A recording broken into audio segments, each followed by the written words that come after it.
In 1922, a young woman sat before a wall of tangled wires, her hands moving faster than the human eye could follow.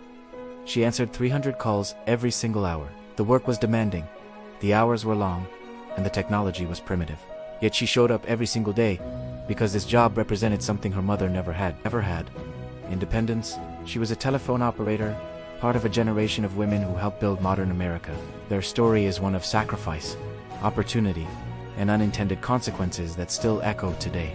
But before we go back in time, don't forget to like and subscribe to the channel. Introduction. 100 years ago, the world stood at the edge of a technological revolution that would change human communication forever. The telephone, once a curious invention reserved for the wealthy, was becoming the nervous system of modern society.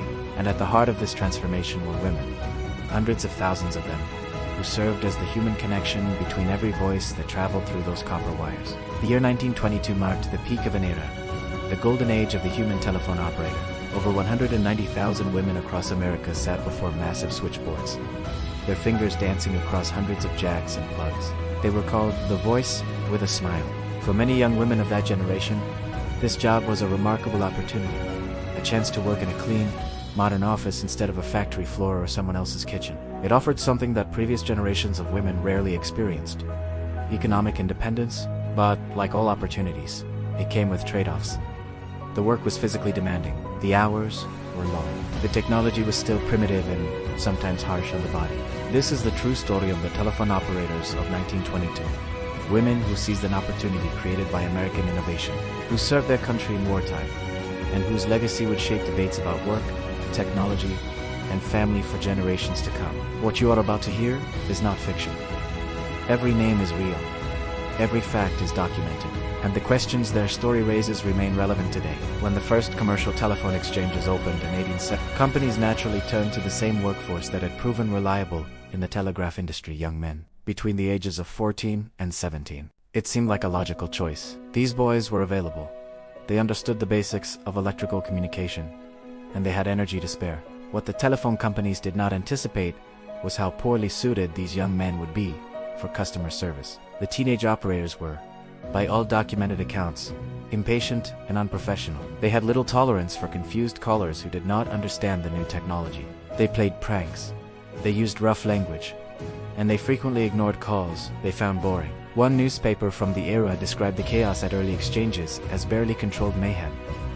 Customer complaints flooded in. The revolutionary technology that was supposed to connect humanity was instead becoming a source of frustration. The telephone industry faced a practical problem that required a practical solution.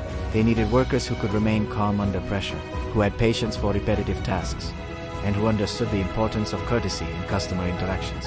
As it turned out, the solution was already available, and it would transform both the telephone industry and the American workforce. The companies were about to discover that certain jobs naturally suited certain temperaments, and that discovery would open doors that had never been opened before. Opportunity of a lifetime. On September 1st, 1878, a woman named Emma Nutt walked into the Boston Telephone Dispatch Company and became the first female telephone operator in the world. Within hours, the executives who hired her knew they had found exactly what they needed.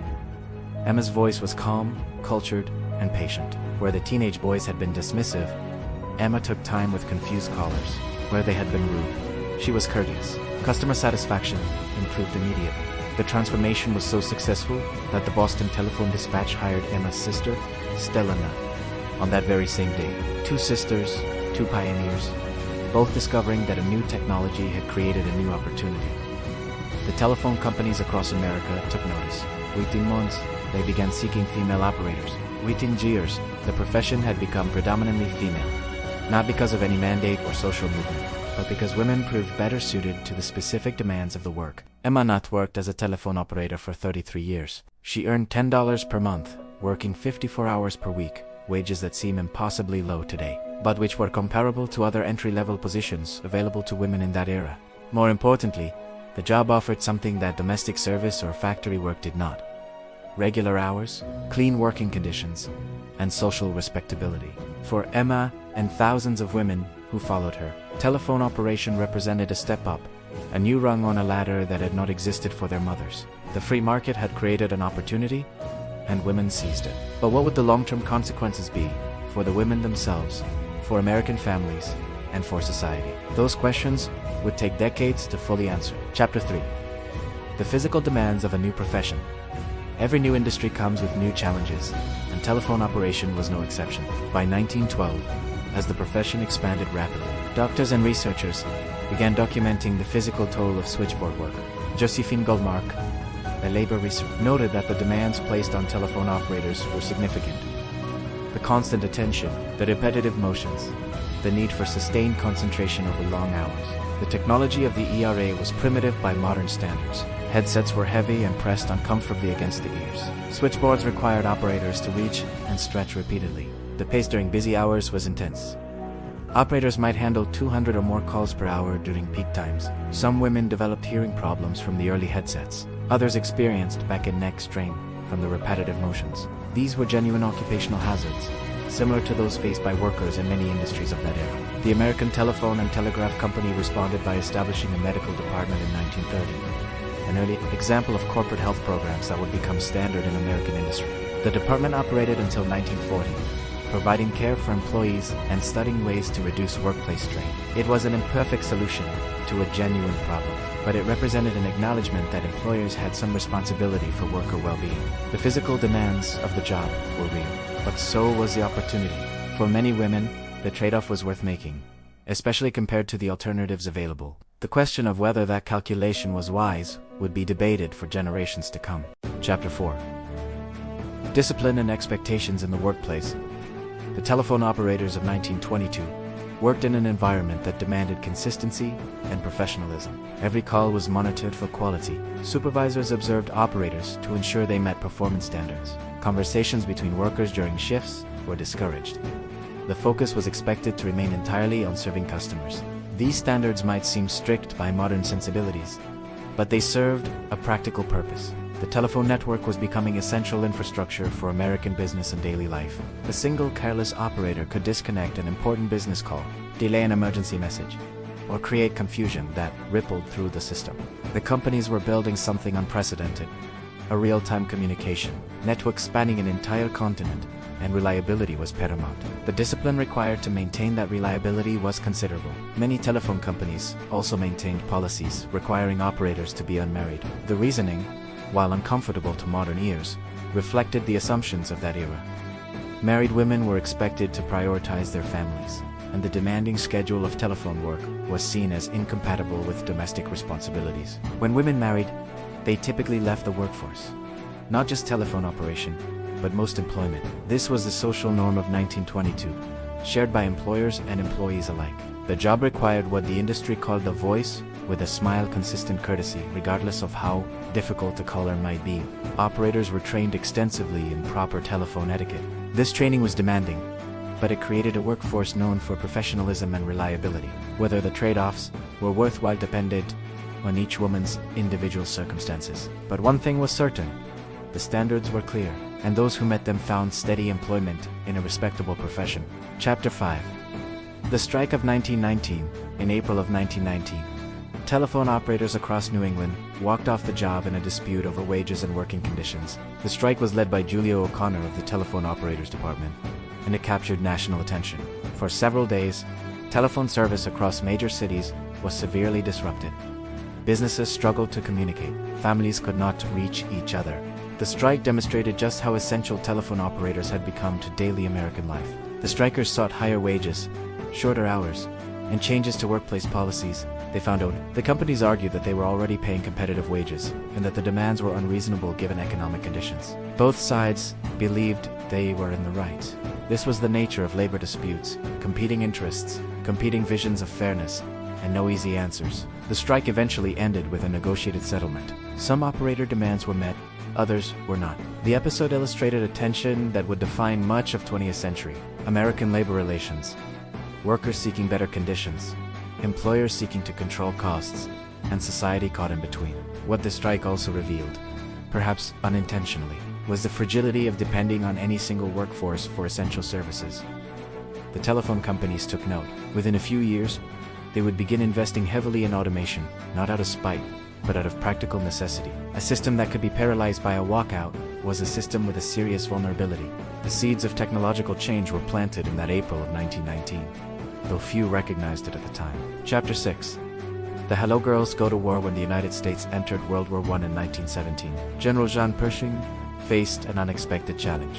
The American Expeditionary Forces needed reliable telephone communications to coordinate military operations across France, but the Army's mail signal operators could not speak French, and French civilian operators could not speak English. Critical messages were being lost or delayed. Military effectiveness was at stake. Pershing requested American women who were fluent in both English and French and trained in telephone operation. The response was overwhelming. Thousands volunteered. The military selected 223 women and deployed them to France as the Signal Corps, Female Telephone Operators Unit. History would remember them as the Hello Girls. These women served with dedication and skill. They worked close to the front lines, sometimes within range of enemy artillery. They handled communications that coordinated troop movements and relayed vital intelligence. The chief operator, Grace Banker, received the Distinguished Service Medal for her leadership during critical moments of the war. The Hello Girls demonstrated that American women could serve effectively in military support roles, a contribution that would be remembered when debates about women's capabilities arose in later generations. They answered their country's call, and they performed admirably.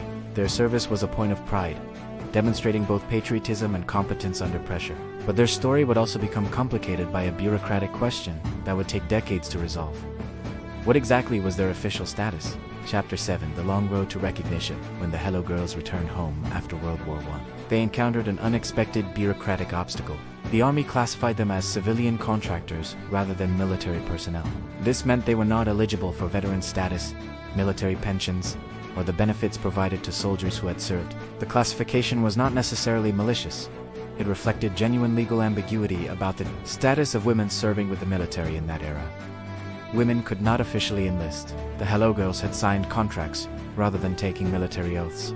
From a strict legal standpoint, their status was genuinely unclear. But from a moral standpoint, many felt the distinction was unfair. These women had worn uniforms, served under military command, and worked in combat zones. The argument that they were merely contractors seemed to ignore the reality of their service. One Hello Girl, Merle Egon Anderson, spent decades advocating for official recognition. Her persistence kept the issue alive through changing political climates and shifting priorities. Finally, in 1977, Congress passed legislation granting the surviving Hello Girls official veteran status. By then, only 18 of the original 223 were still alive to receive the recognition. In 2024, the Hello Girls were posthumously awarded the Congressional Gold Medal. The long delay was unfortunate, but the eventual recognition was meaningful. Their story illustrated both the contributions women could make in national emergencies and the slow pace at which institutions sometimes adapt to new realities. It was a story of service, patience, and ultimate vindication. Before you could just pull out your phone and instantly call anyone, anywhere, there was a crucial person making that connection happen.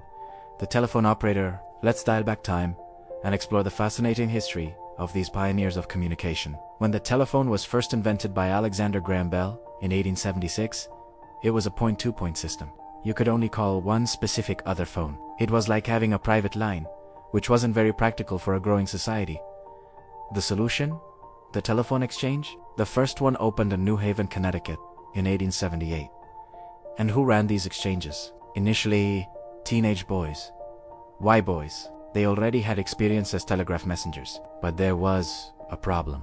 The boys were often rowdy, played pranks on each other, and were sometimes rude to customers. The service was unreliable, and the public wasn't happy. A change was needed, and it came in the form of a woman named Emma Nutt. In 1878, Emma Nutt became the world's first female telephone operator. She was hired by Alexander Graham Bell himself. Why the switch to women?